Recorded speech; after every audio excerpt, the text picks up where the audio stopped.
Hey everyone, this is Isaac, and welcome back to Isaac Reviews 2024. It seems as if Dreamworks Animation is going to have a pretty big year in 2024. To start, we have the subject of this review, Orion in the Dark. But next month, we're getting a Megamind sequel that does not look like it'll be worth the 14-year wait, a fourth Kung Fu Panda movie that I'm honestly curious about, and an original movie from Dreamworks veteran Chris Sanders called The Wild Robot, and I'm really excited to see what that one will look like.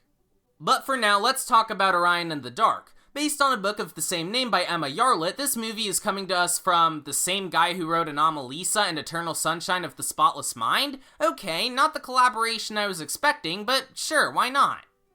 Also, this movie was being released exclusively to Netflix. Sucks it couldn't go to theaters, but I was still interested to see how it would turn out, and I must say, I quite enjoyed it.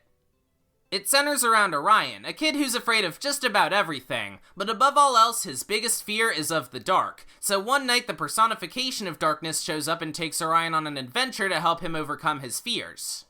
Well, that's sort of the base of the story, as it's actually told as a bedtime story by a much older Orion, and admittedly, the structure of the story did get kind of confusing, especially toward the last 10 or 20 minutes.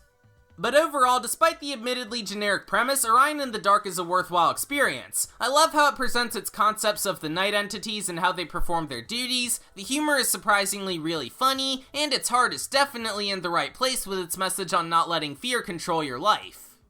This is exemplified in the two main characters. Their voice actors did an excellent job, but they also have some really sweet moments as Orion lets go of his constant paranoia and begins taking more risks.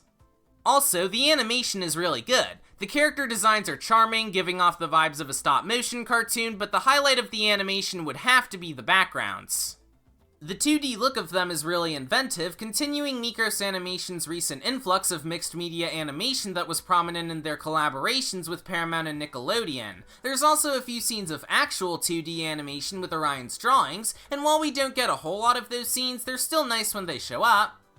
At the end of the day, Orion in the Dark is far from being one of DreamWorks' best movies, but that's not what it's trying to be. It's just a short, sweet, and simple movie with some lovely animation, great voice acting, and a nice balance of heart and humor.